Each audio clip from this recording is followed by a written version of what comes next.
Welcome back in on this Tuesday morning. Some cooler conditions as you step outside. A jacket will be needed as those temperatures sitting below freezing this morning for only the second time this season for Anchorage. And most of South Central seeing those temperatures sitting near to slightly below freezing. Those wind chills, 2 degrees is what it feels like in Utqiagvik, 5 degrees in Anaktuvik. Out west, we've got those wind chills in the teens and the 20s, and we'll continue to hold on to some of that cooler weather across the state. Meanwhile, to our south, our stormy weather pattern continues to build in to the Gulf Coast region. This is going to continue to reinforce those cooler conditions. And as that low builds into the Gulf Coast region, it's going to continue to pull in some of that cooler air from the north. So we're going to see temperatures steadily dropping by week's end here in South Central. We'll likely see highs by this Saturday sitting in the upper 30s. As far as the ongoing weather pattern, you can see we're watching several lows that's going to build into the Gulf Coast region. Of course, we saw low number 1 yesterday. We've got another low building in later today.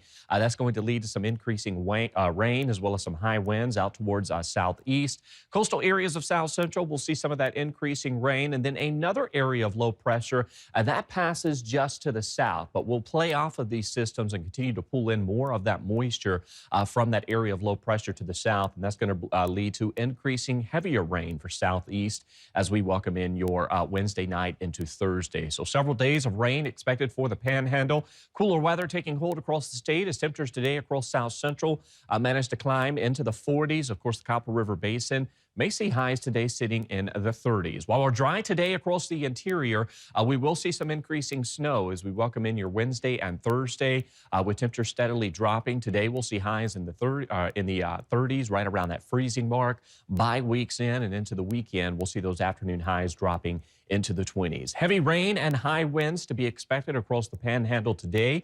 Some of the strongest winds will be across the southern inner channels and southwestern portions of Prince of Wales Island. We'll see some of the highest wind speeds throughout today. So cooler weather taking hold statewide while that stormy weather stays from the Aleutians and into the Gulf Coast region. Of course, out west and through southwest Alaska, we're going to continue to see that cooler weather taking hold. Here across South Central, we'll see daily highs sitting in the lower 40s, a chance for some showers arriving Wednesday night into Thursday. Of course, most of the rain this week will stay confined to coastal areas, and by week's end, we may see some flurries mixing in at the surface.